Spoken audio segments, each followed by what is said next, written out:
하나님께서 오늘 주실 말씀은 히브리서 10장 말씀입니다. 히브리서 10장 말씀 1절에서 39절까지 말씀을 교독으로 봉독하겠습니다. 율법은 장차 오는 좋은 일의 그림자요 참 형상이 아니므로 해마다 늘 드리는 바 같은 제사로는 나아오는 자들을 언제든지 온전케 할 수 없느니라.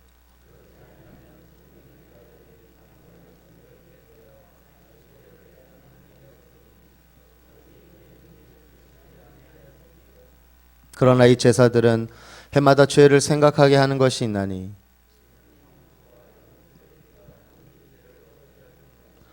그러므로 세상에 임하실 때에 가라사대 하나님이 제사와 예물을 원치 아니하시고 오직 나를 위하여 한 몸을 예비하셨도다.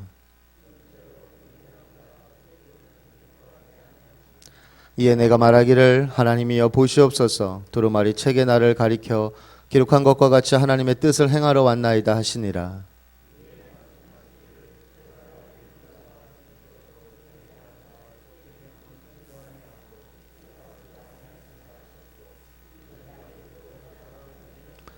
그 후에 말씀하시기를 보시옵소서 내가 하나님의 뜻을 행하러 왔나이다 하셨으니 그 첫 것을 폐하심은 둘째 것을 세우려 하심이니라.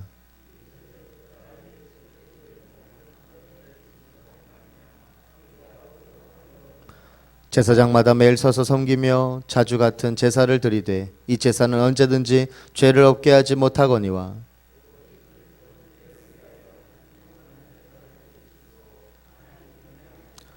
그 후에 자기 원수들로 자기 발등상이 되게 하실 때까지 기다리시나니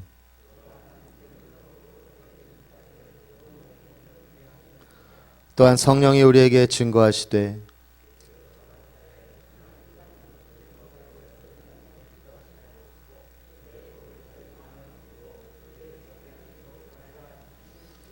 또 저희 죄와 저희 불법을 내가 다시 기억지 아니하리라 하셨으니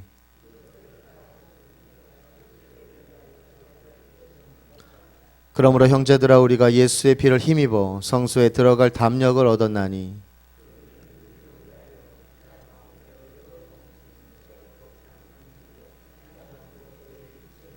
또 하나님의 집 다스리는 큰 제사장이 계시매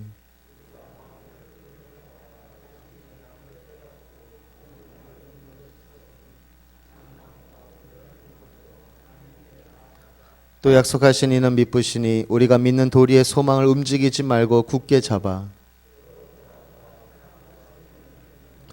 모이그를 패하는 어떤 사람들의 습관과 같이 하지 말고 오직 권하여 그날이 가까움을 볼수록 더욱 그리하자.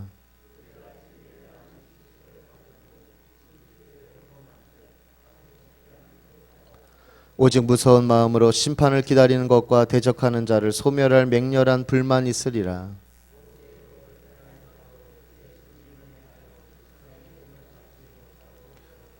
하물며 하나님 아들을 밟고 자기를 거룩하게 한 언약의 피를 부정한 것으로 여기고 은혜의 성령을 욕되게 하는 자의 당연히 받을 상벌이 얼마나 더 중하겠느냐 너희는 생각하라.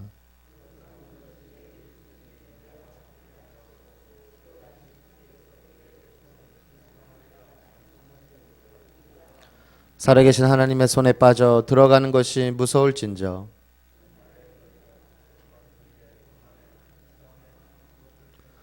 혹 비방과 환난으로서 사람에게 구경거리가 되고 혹 이런 형편에 있는 자들로 사귀는 자 되었으니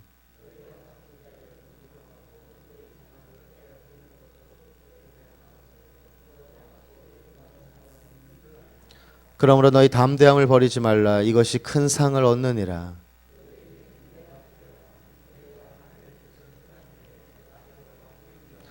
잠시 잠깐 후면 오시리가 오시리니 지체하지 아니하시리라.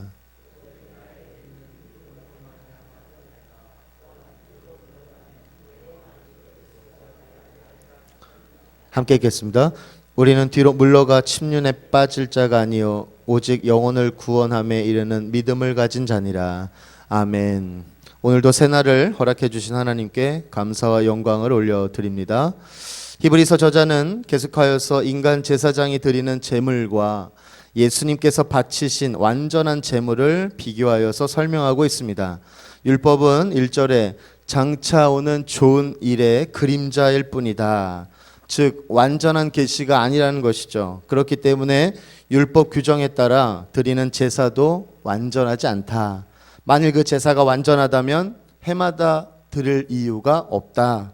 그리고 2절에서 4절, 짐승의 피가 인간의 죄를 완전히 없앨 수가 없다. 저자는 여기서 이제 시편 40편 말씀을 인용합니다. 이 시편은 메시아에 대한 예언 시편이죠. 이 시편은 메시아가 오시면 제사와 예물을 통해 이룰 수 없었던 주님의 뜻을 이룰 것이라고 예언하고 있습니다. 여기서 말하는 주님의 뜻은 완전한 제사를 드리는 것입니다. 예수님께서 이 예언을 따라 십자가에서 이제 당신의 몸을 단 한 번에 제물로 드리심으로써 모든 이 제사를 완성하셨고, 그리고 10절에 그로 인해 우리는 거룩함을 얻었습니다. 짐승의 피로 드리는 제사는 죄를 없앨 수 없지만 그리스도께서 드리신 한 영원한 제사, 12절에 단 한 번의 영원하고 이 유효한 제사는 그럴 수 있다는 것이죠. 그뿐 아니라 예수님께서 제사를 완성하신 후에 하나님 우편에 앉아 계시다가 마지막 날에 다시 오셔서 만물을 영원히 다스릴 것입니다. 그것은 예언자 예레미야를 통해 주신 예언과 같다는 것을 13절에서 17절에 인용한 것이죠.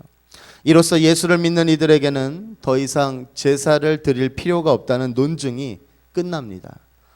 그리고 이제 길게 저자는 히브리서 4장 14절부터 길게 이어온 이 논증을 이 히브리서 10장 18절까지의 내용으로 이제 논리를 마무리합니다. 그래서 18절의 마무리는 다시 죄를 위하여 제사 드릴 것이 없느니라. 그러니까 즉 죄와 불법이 용서되었으니 죄를 사하는 제사가 더 이상 필요가 없다라고 결론을 짓습니다.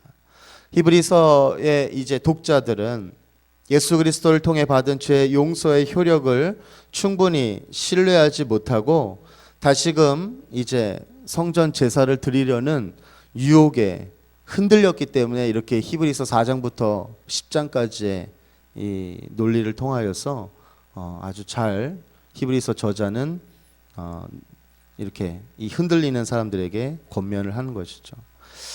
그들에게 예수 그리스도의 보혈로서 죄에 관한 모든 문제가 이제 해결되었으므로 다시 성전 제사로 돌아갈 이유가 없다는 사실을 아주 분명히 해 주신 것입니다.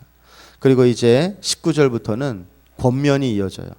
그래서 바울이 그랬던 것처럼 이 저자도 먼저 구원의 원리를 설명한 다음 구원의 은혜를 입은 사람으로서 앞으로 어떻게 살 것인가 설명하고 있습니다.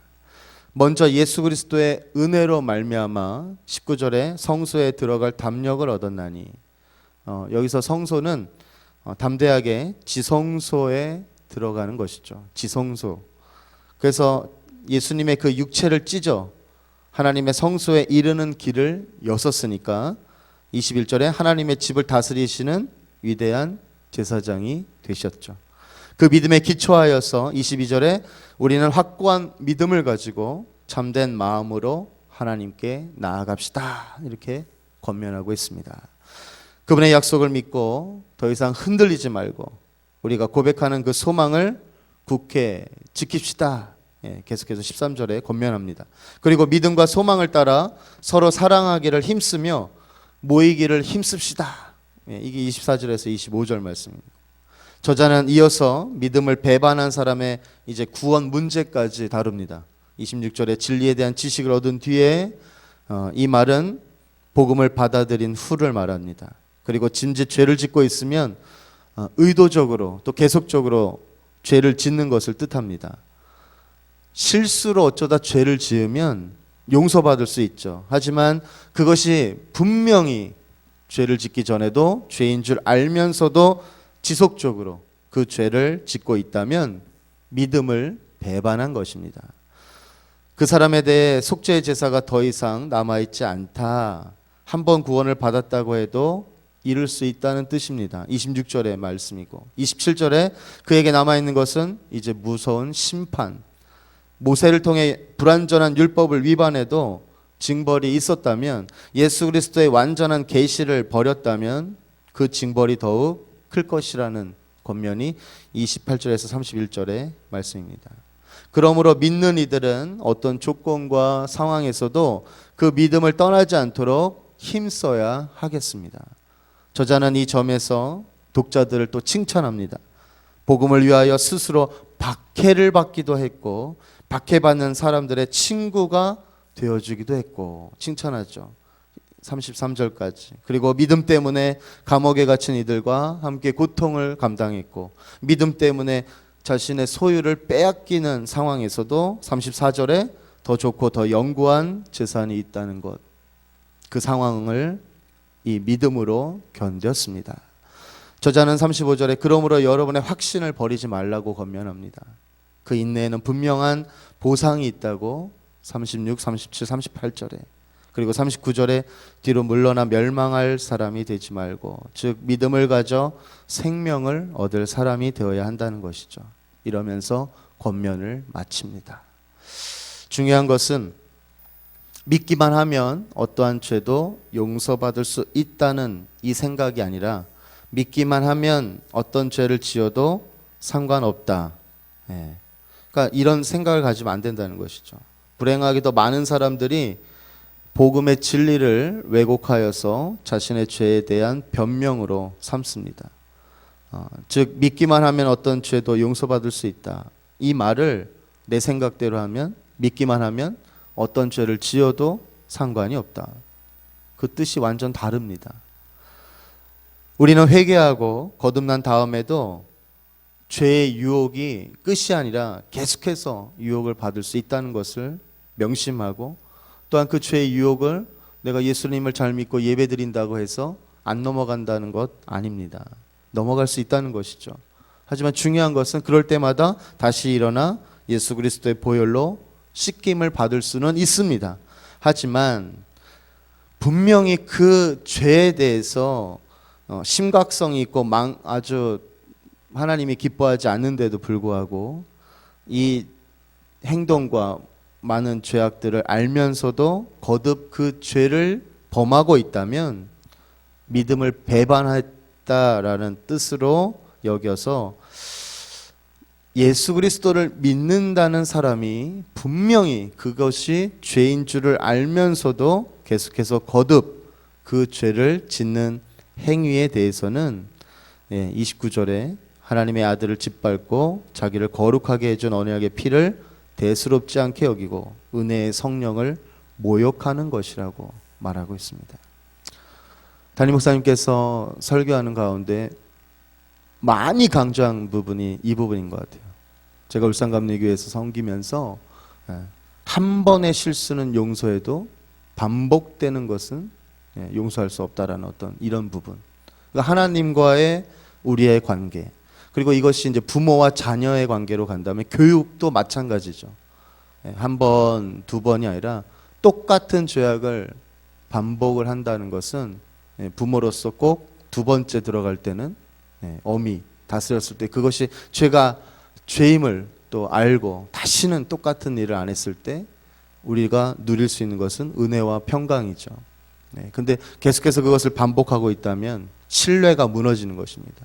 바로 이 부분을 히브리서 기자가 오늘날 우리에게도 말해주는 것 같습니다.